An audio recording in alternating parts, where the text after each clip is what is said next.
Welcome, everyone. I'm Logan Harris, Spotter CEO and President, and I'm excited today to be here with Len Marie from AIC out of Louisiana. Excited to be able to talk more about security issues across the world and using technology to be a force multiplier, especially in this perimeter security type situations. And we'll get first of all started with Len, introducing himself, his company, and how they've been solving security problems for their customers. Go ahead, Len. Thank you, Logan, and welcome everyone. I'm going to go ahead and share my screen right now and just give a quick overview of our company, and I'll be kicking it back over to you, Logan, in just a few minutes. But I just want to give everyone a quick overlook on what we're doing in security and how we're trying to make a difference. So I'm going to share my screen real quick. So if everyone can see that, I'll give it a minute or a second to populate.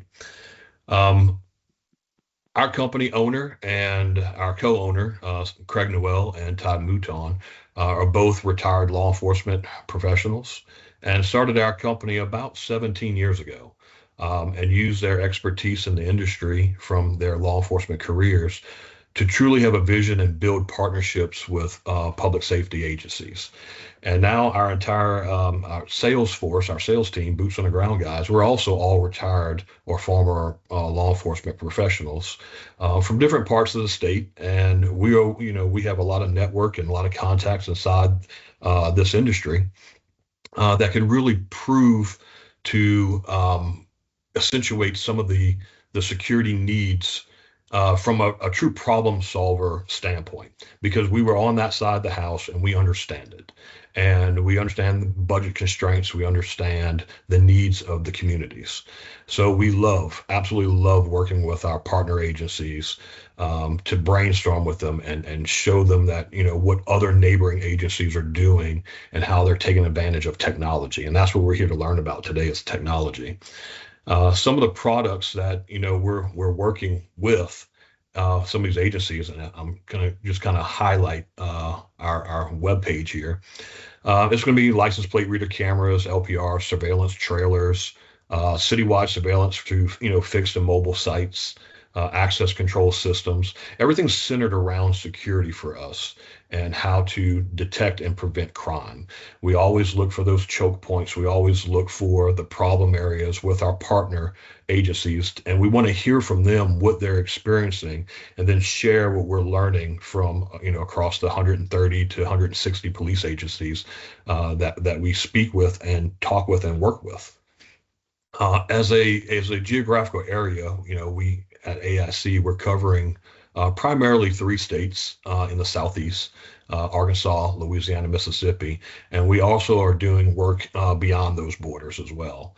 And we're happy to do so. If anyone is beyond those 3 states, we will absolutely come visit with you, talk with you, consult with you.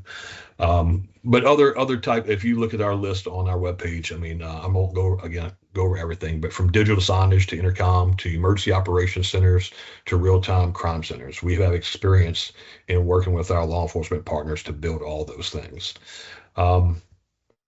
Across the industry, we don't just limit ourselves to law enforcement and public safety agencies. We also work with some commercial clients and school systems as well. And the reason why we're doing that is because law enforcement, public safety has to respond to incidents that are happening outside of just their not just their jurisdiction, but their campuses. So for instance, a great example of this would be one local area in the Southeast Louisiana we're working with, a local university, which has campus police, a local police department that shares that same type of clientele that goes from the campus to maybe the downtown area to the barroom areas. So they're able to share intelligence and camera feeds with each other and try and help solve crimes. And we recently just were told from the technology that we've helped deploy and really build over about a 1.5 year or 2 year period with some of these agencies, there was a shooting, a mass shooting of 2 or 3 people in this downtown area, which resulted in a pursuit that was going back to that university campus. And those two entities were able to share that data very quickly to help solve a crime. And here at AIC, being former law enforcement officers, being retired from law enforcement, that's where we know we're checking the boxes and really making a difference for some of these agencies. So we have other agencies around the states that's doing the same thing, partnering with local school districts, HOAs, private business, and we work with them to show them how important it is to share that data so law enforcement can react faster, so they can help detect and prevent crimes faster and catch that suspect faster. But we felt like we were just missing one little piece of technology, and that was that radar drone detection, the eye and the eyes in the air. How can we accentuate and build upon the platform we're already working with? And that's where Spotter came in. And we just feel like this is just a fantastic partnership. I'm excited for this demo. I'm excited for everyone to see and learn about what we've already talked about, Logan, and how we can build upon the platforms that we're already doing across all these agencies. So with that, I'm not going to, if you want to know more details about some of the work that we're doing with some of these agencies, shoot us a contact, shoot us a message. I'll put my email and phone number in the chat. Please contact me. And then, one of our sales guys or myself, we'll get on a virtual call with you and we'll start to explain how we're developing and working with all these agencies. So, I'm gonna go ahead and kick it back over to you, Logan, and I'll drop my info in the chat real quick, and I'll be here to answer any questions along the way. Thanks, Len. When you were talking about that, about the importance of data sharing, also what type of data was being shared between those agencies? What was the critical data that was being shared that helped solve those crimes? Oh, hey, that's a great question. So they were able to use and identify some artificial intelligence gathering from the cameras that we're deploying. And they were able to identify the color and the make of the vehicle, a picture of the suspect, and then they were able to quickly run that, that license plate that they were capturing in that video to a license plate reader camera to track the movements of that suspect as they were trying to escape and fled the scene. So they were able to quickly put out a bolo, be on a lookout for that suspect, and were able to capture him fairly quickly. Oh, well, that's a great example. And one of the things that Spotter has done is really about expanding the situational awareness of where things are within large spaces. One of the problems, and I'm going to bring up a live system right here as an example. I'm going to share my screen with everyone so you can take a look at it here to kind of give you context. This is a large park. It's about I think it's about 5 acres in size. Each one of these little white lines here, that's 100 meters, so like a football field. So you can see that it's about about 3 football fields long and about 3 football fields wide. So a pretty large space that we're looking at. And if you think about covering a large space, whether it's a college campus, a data center, substation, power plant, a port, you name it, you've got some in these environments, you've got some big spaces. And if you were trying to solve this problem with just say like cameras or fence line sensors, you're going to have limited situational awareness. You might be able to say, okay, we'll put some cameras that'll look down along the sides of it, so you'll get people coming through. But if you're looking at say how am I going to track what's happening in this overall space, you would lose a lot of coverage in the interior or the exterior. With radar, it's a wide area situational awareness sensor, kind of what we sometimes refer to as a volumetric sensor. And with the radar, it's scanning this whole volume. You can see the coverage area here. It's this yellow outline elliptical coverage. That is the coverage of one radar. That's the size of, let me pull one up here. If you can see this, this is one of our C40s, which is out there at this park. It weighs 1.5 pounds, consumes 8 watts of power, so much less than a light bulb. And with that, it's able to detect and track 20 targets over 600-meter range with a 90-degree field of view. That's about 20 acres of coverage in one little device like that. And that'll give you precise GPS coordinates, like you can see right here. We're tracking a dump truck going around this park area, and we get a precise GPS coordinate, so we know exactly where it is, and then we can cue the camera on target. So with one radar and one camera, we're able to provide security and situation awareness across this whole field of view. Now, I'm showing something new that we've never shown before because it was in the works, and we were filing a patent for this. Is this new technique of showing data at where we're kind of what we're calling it as a snap track, which is basically instead of showing an icon, just an icon like this, so we say, okay, it's a vehicle icon. Instead of just showing the icon, when we have video AI and processing that data, and we get a video AI that says, okay, we've got a target of interest, then we show that in live associated with the track. This allows the operator to not have to be distracted by a video wall, but rather they can just look at the map and they can see everything that's happened. So if there's multiple targets, they can see that. And by the way, if you have a question while I'm talking, or Len as well, if you want me to point out something, don't hesitate to put it in the chat or the Q&A. Jamie's watching it. She'll prompt me to say, okay, take a look at this. So this is my case in point right here, is that we are tracking multiple targets simultaneously, even though there is just one radar and one camera.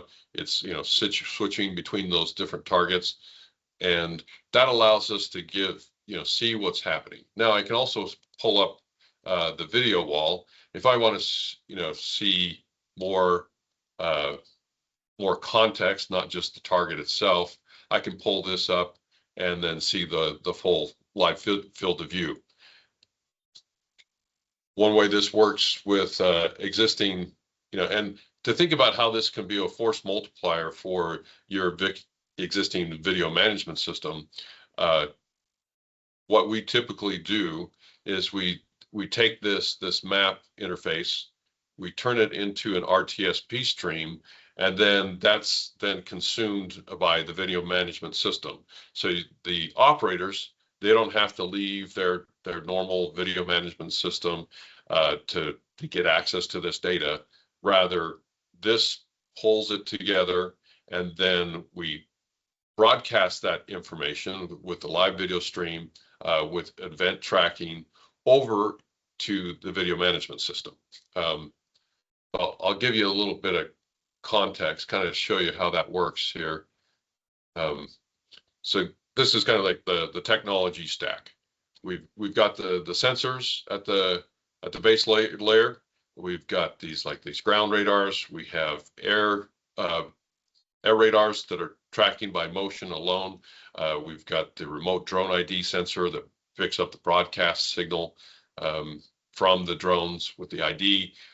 Then all that sensor data goes up to at the site level, goes up to what we call a lightweight C2 system, a command and control software called NetworkedIO.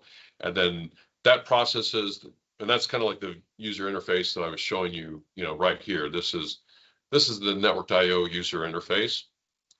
So it's operating at the site.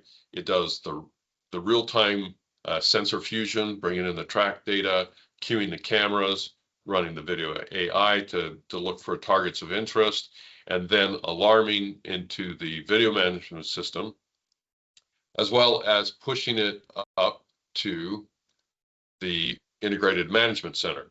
And an integrated management center is it's the top layer of health and alarm management for an entire system. So you can see everything that's happening across your whole system. So let's I'll pull one up for you to show you that one. Okay, so this is the integrated management center. So this is the top layer. So we've got, instead of just having one site, we have many sites, and we can see we've got live notifications. So I can pull back here a little bit.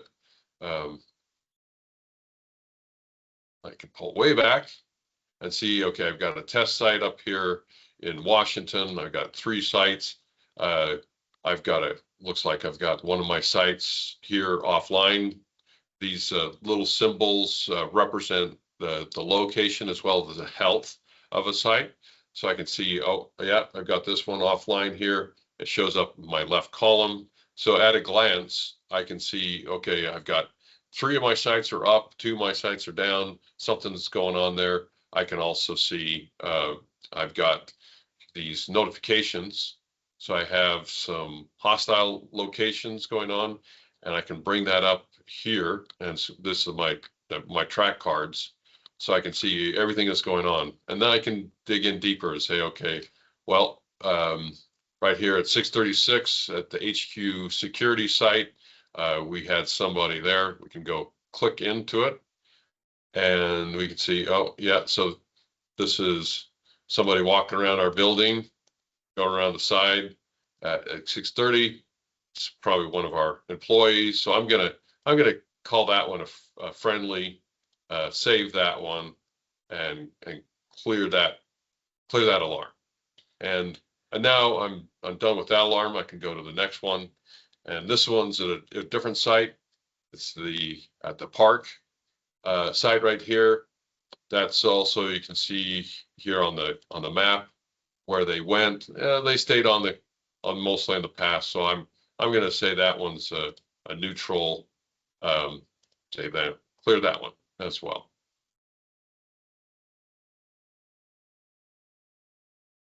I'm going to pop back out, say, okay, let's say, like, for instance, one of the things that is a new kind of threat vector is drones. And Len, maybe I'd ask you, is kind of like what are you seeing in terms of your client base and what you're hearing? What are drones doing, and what type of threats are they posing to your clients? The responses that we're receiving is about the soft targets in their areas some may be high risk, some may be low risk, and they're looking for a technology that they can bring into their existing camera system to allow them to identify those types of drone pilots and to potentially take those drones out of the air. And that's what they're really after. Not necessarily drone as a first responder, which is a very popular topic, but more about drone defense. And we're seeing that from our port security partners who are really starting to explore this. And what we're noticing is that they're wanting to partner with local sheriff's offices and police departments for that same monitoring overlay. So the big thing is being able to triangulate and find those lone wolves as the drone pilots, to be able to respond to that drone, because some of them may just be recreational use, but you never know who is that true threat. And the other thing we're seeing with a request for drone detection is local jails. As we're talking to sheriff's offices, this is a very real thing that, inmates have their friends who can fly a drone, fly over the perimeter of a jail and drop contraband into the jail yards. So we are seeing an elevated request of information about us trying to find drones and identify those drone pilots. Which is again why we were so excited to partner with Spotter, because that's going to give us another tool in the tool bag to be able to help these law enforcement agencies arm themselves and protect their perimeters. Well, thanks. That gives really good context there, and there's a couple of different ways that we can approach that to solve that problem. First of all, you brought up a kind of really interesting point, Lynn, that's just recently happened that everyone should be aware of, is that with the passage of the National Defense Authorization Act in January, there was this part of that was this program called Safer Skies, and as part of that program, now local, state, and tribal law enforcement can have the authority to not just detect and track drones, but to mitigate drones. And this is the first time where the law has been changed to delegate that authority out of like these 5 different federal agencies, like the Secret Service, the Department of Homeland Security, the DOD or the DOW now, and kind of like the Department of Justice. And in the past, prior to January of this year, they were the only ones that had the authority to actually take down a drone. And now that's being, like in Louisiana, there's been a specific law that was passed, a similar type thing, that the law enforcement could use reasonable force to mitigate drones. And so now that is, something is coming now into the hands, and to be able to do something about it. Now, like Len was saying, you really also to need to find the pilot. That's a big threat. So one of the things that we offer is what we call a remote drone ID sensor. I'll jump to that one before I hit this other stuff. It's right here. Oops, there it goes. So think of it, the remote ID is something that all commercial off-the-shelf drones that are above like a half a pound in size has to broadcast. It's like a license plate for drones, or in the case for aircraft, it's the ADS-B for drones. And this broadcast, it's by default, it's turned on all of the commercial off-the-shelf drones. If you buy a DJI or an Autel or a Holy Stone, any of these drones, they are legally required to broadcast their ID. But not only do they broadcast their ID, they also broadcast their location in real time and the location of the pilot, which means we can do something about it. So let me, I'll pull this up here to show you an example here. And then they also broadcast their registration number. Is that correct? Yeah, that's the ID. That's the serial number. So it's not the registration number, but the serial number of the drone itself. So even if they didn't go to the FAA website, it still has a serial number. It still broadcasts, and only right now, only about 10% of all owners of drones are registering their drones with the FAA, even though they're supposed to all do it.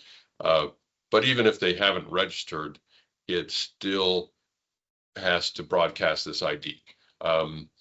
What I'm showing right here is one of the NetworkedIO site levels. We have a drone tag that we're looking at right here. It's broadcasting the location, and from that we can see, the unique ID. We can also get directions. Of course, it's just on our building. So this is kind of like the data sharing. where we can say, okay, yeah, we can see this drone, and we can pop in here, and well, it's going to show me the directions right back to my office. But if I'll show you some other examples where we've got other drones around the building. So let's do that. In fact, let's go back, look in history, and looks like we had a deer last night going around our building. So let me set up. I'm going to look back in history a while and see what we can pick up as drones. So while I'm doing that, just maybe we can take a little poll, around this site over like the last 2 weeks. How many drone flights do you think there was? Yeah, put it in the chat if you don't mind. We'll take a little bit of a poll. Let's say, okay, how are we looking here?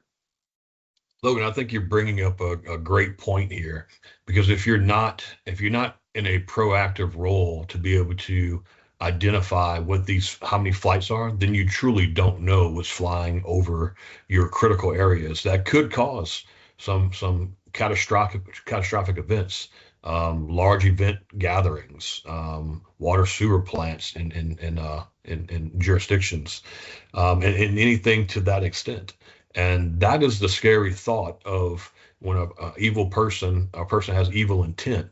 What are we doing in law enforcement and public safety to be proactive to help prevent and catch that one person? And I guess, have you been, how are the law enforcement that you've been interacting with, how are they thinking about approaching this? What are their thoughts?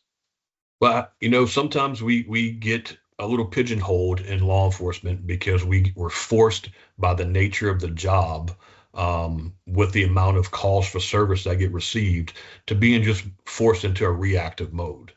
And it is a little refreshing to see some innovative thinkers in police departments to help start identifying their critical response areas and start thinking more proactive about that. And that only comes with the technology that gets shared and developed over time. And it is refreshing, and it's exciting to see, the change in mindset that's beginning to happen with all the agencies that we talk to. So I think that's why this is so important for us to get the message out about how to transition from being more reactive to more proactive. But those are the conversations we're having today in the field with our law enforcement partners. So if, like, for instance, if they had this data, now this is coming from, this is all the drone pilots. So I've got it filtered so we can see that there has been 126 drone pilots that we tracked all the way out here, like 3 or 4 kilometers away, from this one sensor. So the sensor is located on top of our building, and you can see, well, we've flown a few out. These are our right here, the 01AA. That's one of our drones. The rest is not our drones. And you can see it's just all over the place. And this is the last 2 weeks. And this is not uncommon to see this type of thing. And now with, this technology here, we can select it and say, okay, and if this is happening in real time, we can set up that it alarms over into a video management system or into another security system. And then now you have this GPS data, say like this case, this GPS data that will say, okay, for my location, there's how I can get to that operator, and then you can share that. This is just in Google Maps. You could share that with law enforcement. How do you think that would help the different agencies that you've been working with, Len? I think that's the critical piece that they're missing when we're talking citywide surveillance and being able to track and identify those suspects. Everything that's around law enforcement is about response and how fast can law enforcement officers respond. And as the technology grows, especially with this, I only see the response times increasing, which means suspects getting caught faster and quicker and identified quicker. So I think this is exactly the piece that's missing, and that's going to help bridge the gap and connect all this surveillance together. And this tool, this remote ID and the sensor and technology, it has its applicability for what we call like the careless, the clueless, and the low end criminal. Someone who's really sophisticated, potentially like a terrorist cell, is going to be able to get around the remote ID. They can build their own drones. In fact, the case in point, just in the news, yesterday, they were talking about how the FBI was able to intercept the communications between a terrorist group that was planning to attack the White House event yesterday. And that, luckily they were able to, intercept it before anything happened. But, sometime at some point, that may not always be the case. And then you're going to need to have technology that is able to sense these drones that aren't, broadcasting. And that's one of the things I was kind of showing here at the very beginning is, we're looking at using, whatever technology that we need or is necessary to sense all of these different threats. One of the new things that we're seeing is what's called fiber optic guided drones, and these are drones that are fly by wire, so they don't have any RF emissions. So that means they're not communicating back and forth from the drone to the pilot via wireless, but they're actually doing it through a very thin piece of fiber optic cable. That's a very thin piece of glass, very strong, very lightweight, and I call them fog drones, for fiber optically guided drones, and they can move fast. They have way more than 20 kilometers nowadays. 60 kilometers is not unheard of, and it's readily available here. You just go to Alibaba, search for fiber optic drone kit. You get all these different options here. If I click into one of these, I can see, okay, well, here's a whole kit right here. Let's go check this one out. And I can say, okay, I want a 30-kilometer range for $400.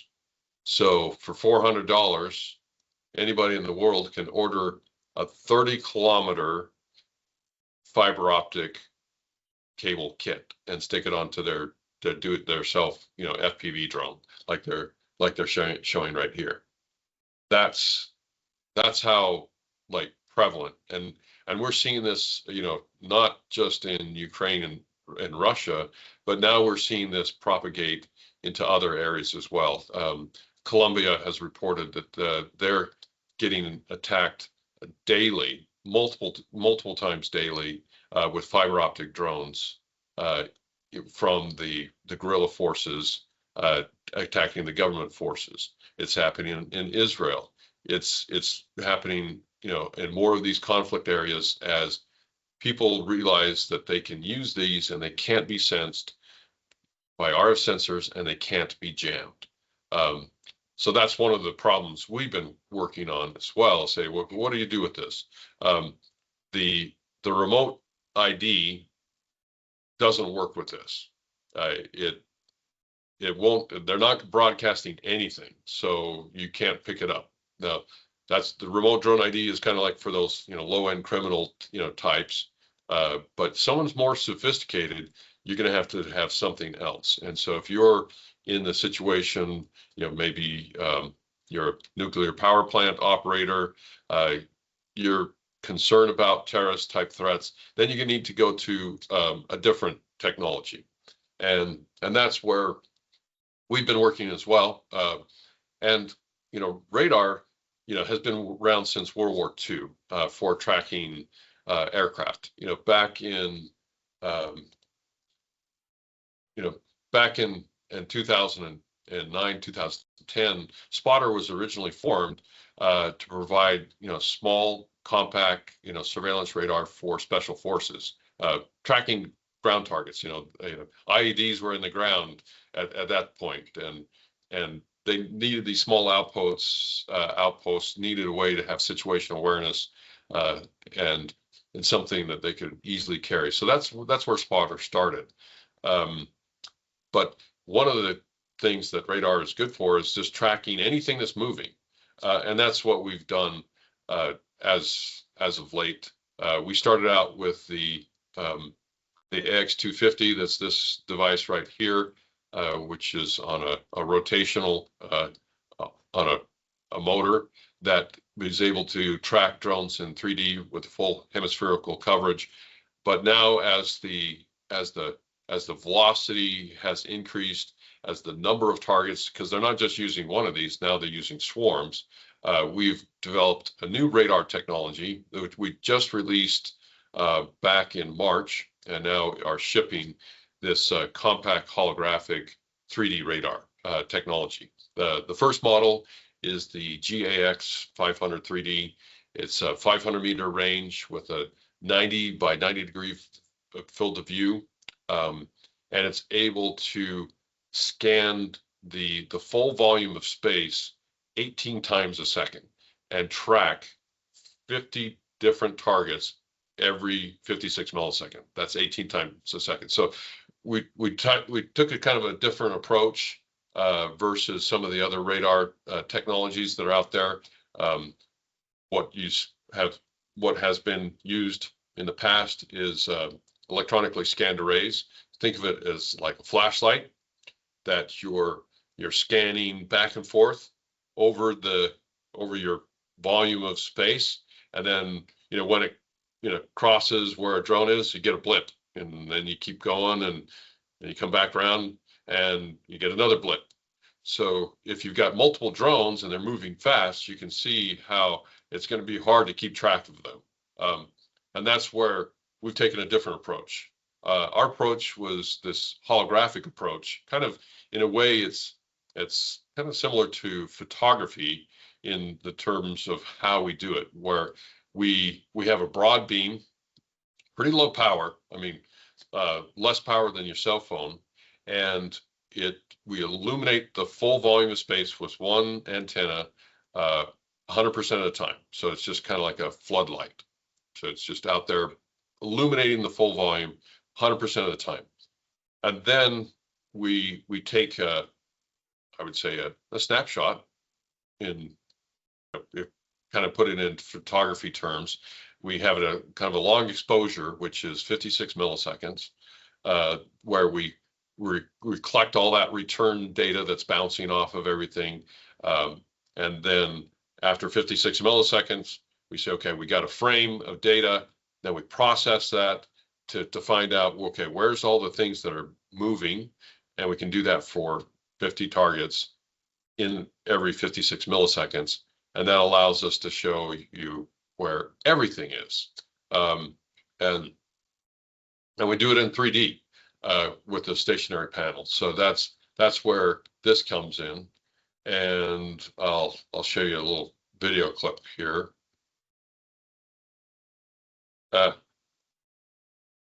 Well, after this YouTube advertisement, that is. So this is we've got multiple drones up in the air, moving at different speeds, different elevations, and you can see how quickly we're updating this data. That gives you that really fine time resolution, which is really critical if you're trying to say, how do we target and take down a drone swarm? You need to have that situational awareness and you have to have very low latencies. And that's where, queuing different response system, weapon systems, that latency is critical. Looks like, do we have some questions?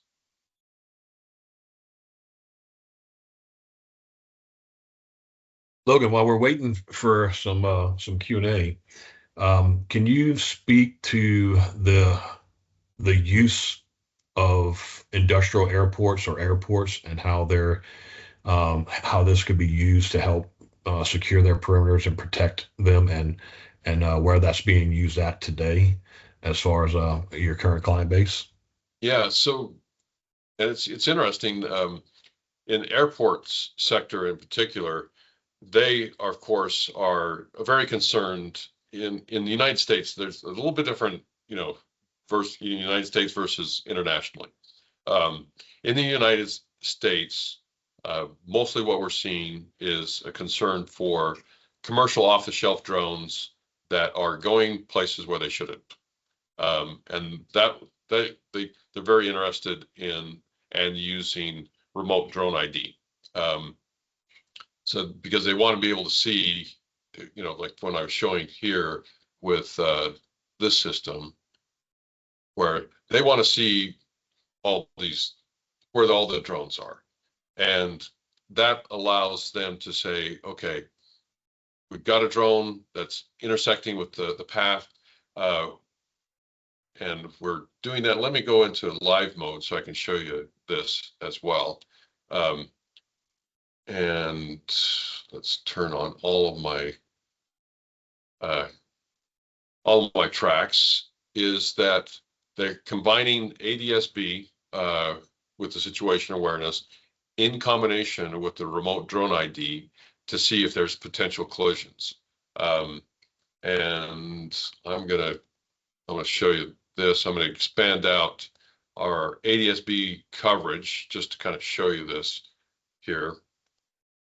So we have this service that you can add into the NetworkedIO to look at all of the aircraft. So part of the situation awareness is you need to know where the aircraft is that might be endangered by the drones, as well as the drones itself. And with both the radar as well as the remote drone ID, we can give location of where the drones are. And then with the ADS-B, I'm going to expand out here. I've just changed the distance to 10 kilometers so we can see more of what's happening around it. So now, just like any other track, I can see where the aircrafts are. If it comes into a zone, I can alarm on it. And if, for instance, I've got this zone that I put around our site here. Let me go to zones, aircraft, and if I have an aircraft that's flying below 1,600 meters, then I alarm on it. And that zone, if I can show you right here, is just in this area. And you can change that zone area to be whatever you want to be. And so this allows the airport operators to say, okay, here's my area. If I get a drone that enters into it at the same time that an aircraft, then I can alarm and do something about it.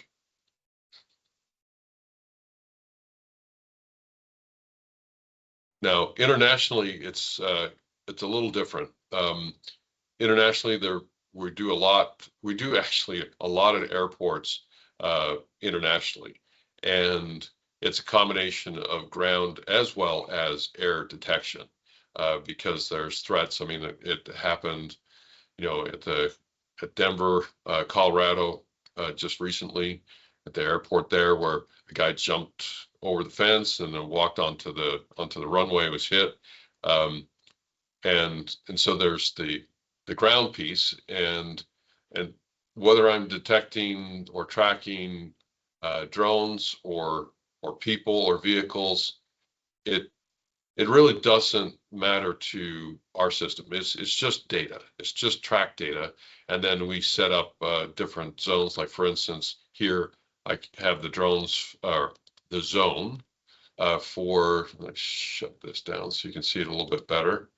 This is around our office. We have not just our kind of aircraft zones, but we have our different zones around our office. And we have different actions like, okay, if we see a vehicle after hours, then alarm, or a person after hours. And this uses a combination of AI and video AI, as well as the radar AI. So this is the filter set that we put together that says, okay, if there's a track, it's in a ground radar, it's out of the schedule. The video AI says it's a person and its radar cross section is less than 65 meters. Then go ahead and an alarm, and that allows us to have high confidence level that we've got targets of interest. And I can show you some examples of that if I go into the history here, and let's just look at ones that were hostile. And let's take off all of those tracks so we don't see everything. We can see what alarmed over, well, I did over 2 weeks. That's going to be quite a few alarms. I can also see it at the IMC level here, and I can see, okay, here's all the ones that alarm. Like we just had one because we defined an area inside the park. If they crossed into that cause alarms, we can see that this one was new. We can take a look at it in further detail. We can jump into the live site if we want to. Like we can just click into here. That can take us directly into the live. So that gives us the capability to see both at the high level, but then drill into the lower levels if you want to see the real-time event. Now, and that same thing goes over into the video management system so that they can see this live view. And now you can see all the alarms over the last couple of weeks. We got drone alarms here that we see. We had people. Looks like lawn care was working. You can see the lawnmowers going back and forth at night here around our building. But you can also see that we had some people going around our building that aren't necessarily working, for us. We got our one of the guys just using a little scooter to go around and do the leaf blowing. So anyway, and you can also see the whole path of the lawnmower here, so you can see it's pretty accurate on what it is. All right. So Logan, before we move further, one thing that we're seeing inside of our partner agencies as a system integrator company, we have a lot of experience working with existing technology, what's already in place, and coming from the law enforcement sector, I realize that sometimes you inherit an existing platform to work off of, and I'm going to ask you to speak a little bit about the integration piece of the cameras that y'all can work with inside of Spotter. Because one thing that we're doing is, we first work with the agencies to identify what platform they have and to see if there's compatibility with maybe a slightly stronger AI platform that can help them with their citywide surveillance. And and I know which cameras because we've already talked about this, what cameras that Spotter can integrate with, but I think it would be a great idea to share with our audience inside this webinar, if they can see already, what they have in place, because they already know what they have in place. And then that can help us in future conversations with them as we pique their interest with Spotter and they see how they can use it. Yeah, and that's one of the things is that we're not tied to a particular brand or a couple brands of cameras. You can again force multiply increase, the usability and the power of the existing, system that you have. I can show here like the different camera manufacturers. We have about 20 different camera manufacturers that we support, as well as kind of like a generic ONVIF driver, which will allow us to work with compliant cameras. And so you can see that most, pretty much all the top cameras we already support natively. And the video analytics, we do that, the video AI for confirming if this is a drone or a person or a vehicle or an animal. That's done in the NetworkedIO. And if you've got a new system going in, usually we recommend like an embedded system. We have like 3 different layers of embedded processors. These are small boxes with NVIDIA processors in it that can handle different levels of video streams in a kind of a standard server. Like they have to have at least 6 CPU cores in order for the video AI to work. So a lot of times we'll be recommending something with NVIDIA GPUs to help process more of that. But it allows you to use the infrastructure you already have. If you've got some of these cameras already, then we already work with that, and it's just a matter of selecting it, connecting to that, and getting that video feedback over your typical network. That's fantastic information. Thank you for sharing that, Logan, because I know that is always a pain point that agencies start to experience, because once that decision has been made, maybe they receive grant funding and they already have existing citywide surveillance in place. And it's very important that we can take advantage of the infrastructure they already have. So again, thank you for sharing that piece. Yeah. The other piece is well, okay, now you're queuing the cameras, but what about the video management systems?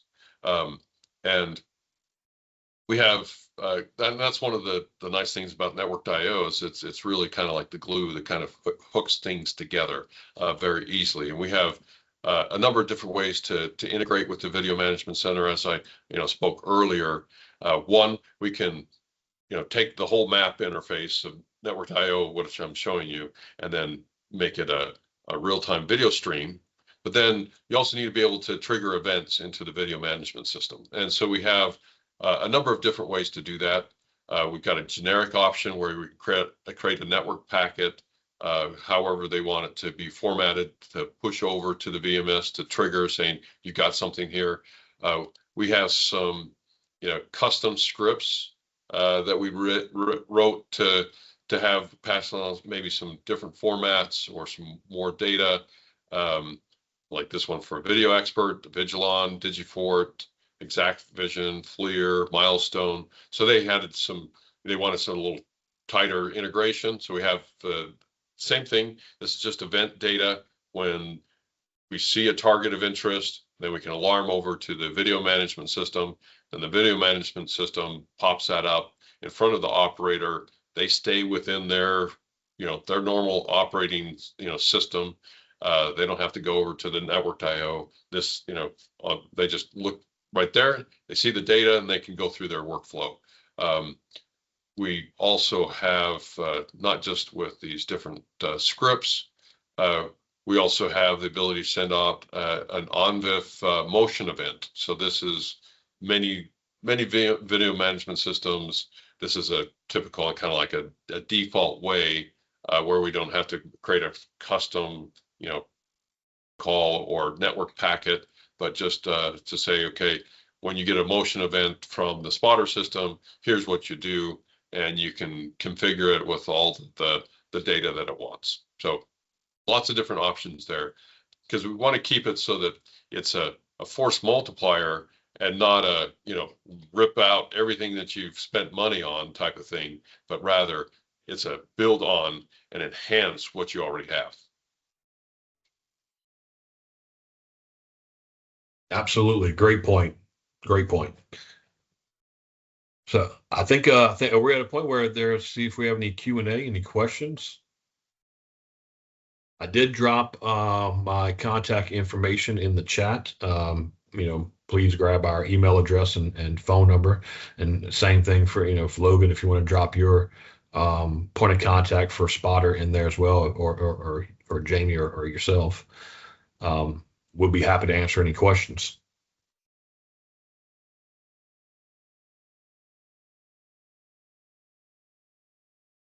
No questions? I'm sure there's some questions. I'm sure I missed something.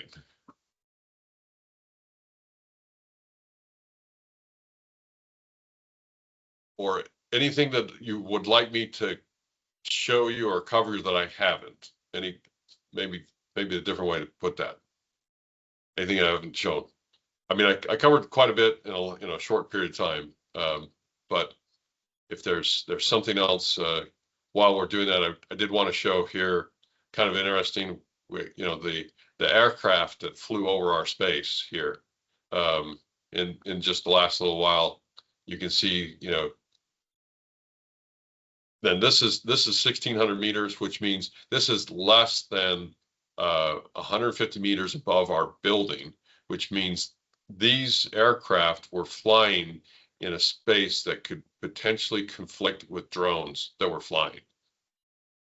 That's really interesting. These drones that were flying at the same time that these aircraft, if they coincided, there could have been collisions. I mean, it's just a matter of time. And in fact, we see this, coming up where, especially at events where there's like a fire, like a forest fire, people are curious and they fly their drone over there and they've got, the helicopters dropping, fire retardant aircraft. That keeps on coming up. That's still, that happens quite frequently. And you can see, yeah, there's a lot of air traffic going on, and now even more so with drones.